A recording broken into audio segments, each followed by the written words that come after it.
ओम श्री वेंकटेशाय नमः। मैं professor S Narayan Raju YouTube channel में आप सबका मैं स्वागत करता हूँ।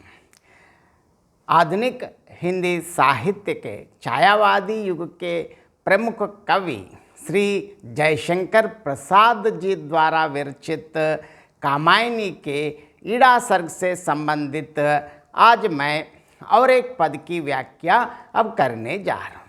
अब मनु अपनी निराशापूर्ण परिस्थिति का वर्णन कर चुकने के पश्चात जहाँ मनु एकाकी लेटे हुए थे, उस प्रदेश अर्थात सारस्वत प्रदेश की शोचनीय व अत्यंत दयनीय दशा का वर्णन कर रहे हैं। इसका वर्णन कैसे कर रहे हैं? कविवर जयशंकर प्रसाद जी के शब्दों में सबसे पहले पद देखेंगे और पद के साथ साथ पद की व्याख्या भी देखेंगे।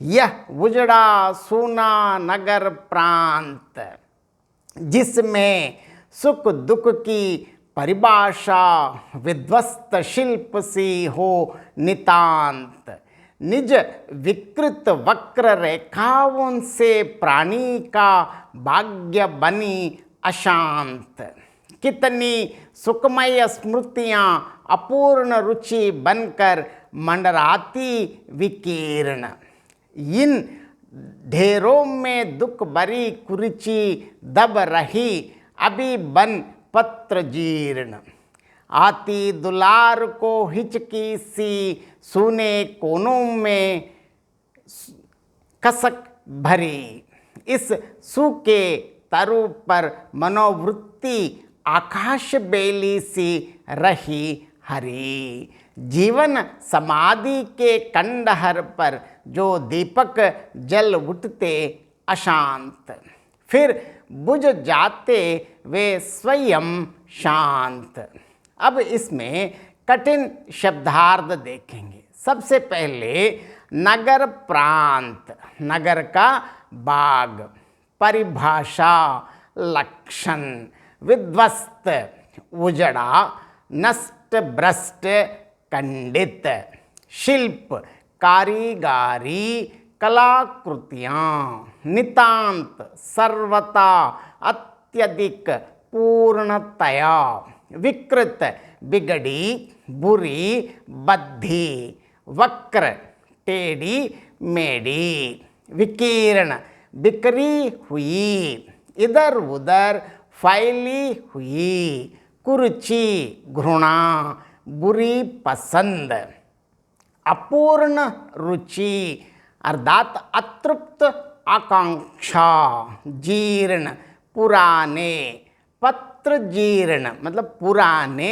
तथा सूखे हुए पत्ते, मनोवृत्ति अर्थात स्वभाव, आकाश बेली, इसका अर्थ ये है अमर बेल जो कि वृक्ष की डालियों में ऊपर ही ऊपर फैलती हैं और वृक्ष को सुखा देती है।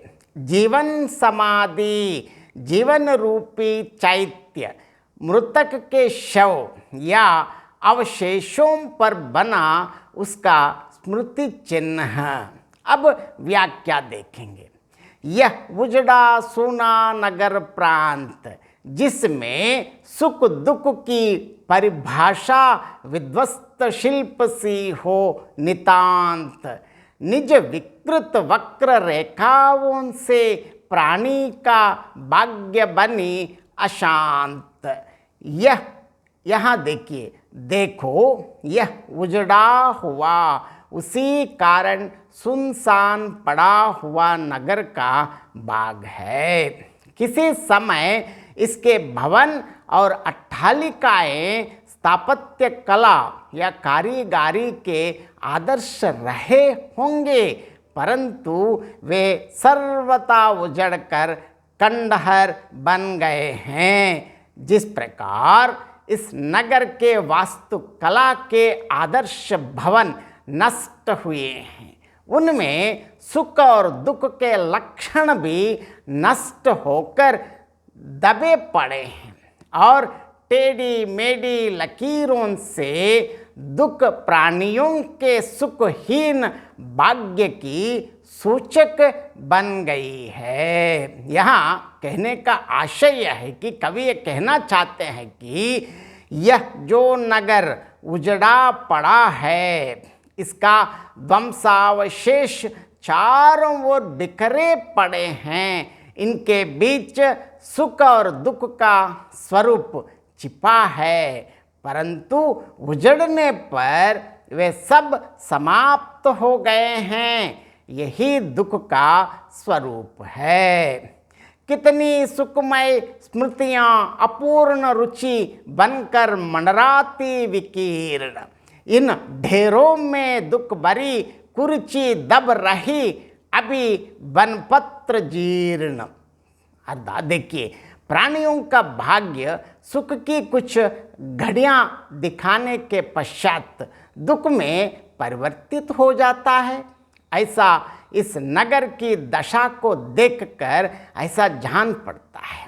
अच्छे अच्छे आकर्षक भवनों में अनेक सुखों की स्मृतियां अधूरी इच्छा बनकर इनके ऊपर मंडरा रही है।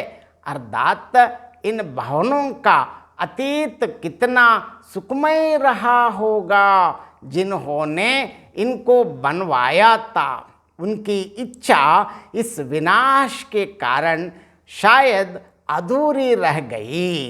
अतः अतीत की स्मृतियाँ और वे रुचियाँ इनके साथ जुड़ी हैं। वे लोग भी विलास में रुचि रखते होंगे। उनकी यह विलासी प्रवृत्ति अभी तक इन बिखरे मलबे के ढेरों के नीचे दबी पुराने सूखे पत्ते बनकर दबी हुई है। आती दुलार को हिचकी सी सूने कोनों में कसक भरी, इस सूखे तरु पर मनोवृत्ति आकाश बेली सी रही हरी। जीवन समाधि के कंडहर पर जो दीपक जल उठते अशांत, फिर बुझ जाते वे स्वयं शांत। इसके कोने में कहीं स्नेह की स्मृति में हिचकी तो कहीं वियोग की वेदना छिपी हुई है। अर्थात संयोग वियोग की स्मृतियाँ इसके इतिहास के साथ जुड़ी हुई हैं। जैसे अमर बेल वृक्षों पर फैलती हुई स्वयं तो हरी भरी रहती है, पर उस वृक्ष को सूखा देती है। इसी प्रकार यह नगर तो विध्वस्त हो गया है, पर उसके साथ जुड़ी उत्थान पतन संयोग वियोग की कथाएं अभी भी हरी है। इस प्रकार यह नगर सूखे वृक्ष के समान है और वे कथाएं आकाश बेल के तुल्य हैं। जैसे किसी मृत व्यक्ति की समाधि पर दीपक जलाए जाते हैं जो कुछ समय के पश्चात स्वयं बुझ जाते हैं। इसी प्रकार नगर में कभी जीवन की हलचल रही होगी, जिसका यह नगर समाधि चिन्ह बन गया है। इसे देखकर स्मृतियों के दीपक जल उठते हैं।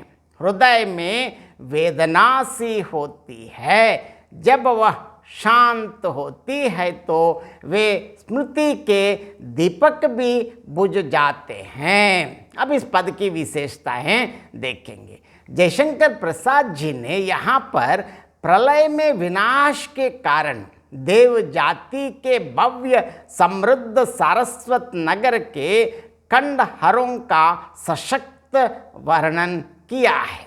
इन पंक्तियों में कविवर जयशंकर प्रसाद जी ने सूने तथा खंडित नगर के मार्मिक बिंब अंकित किया है।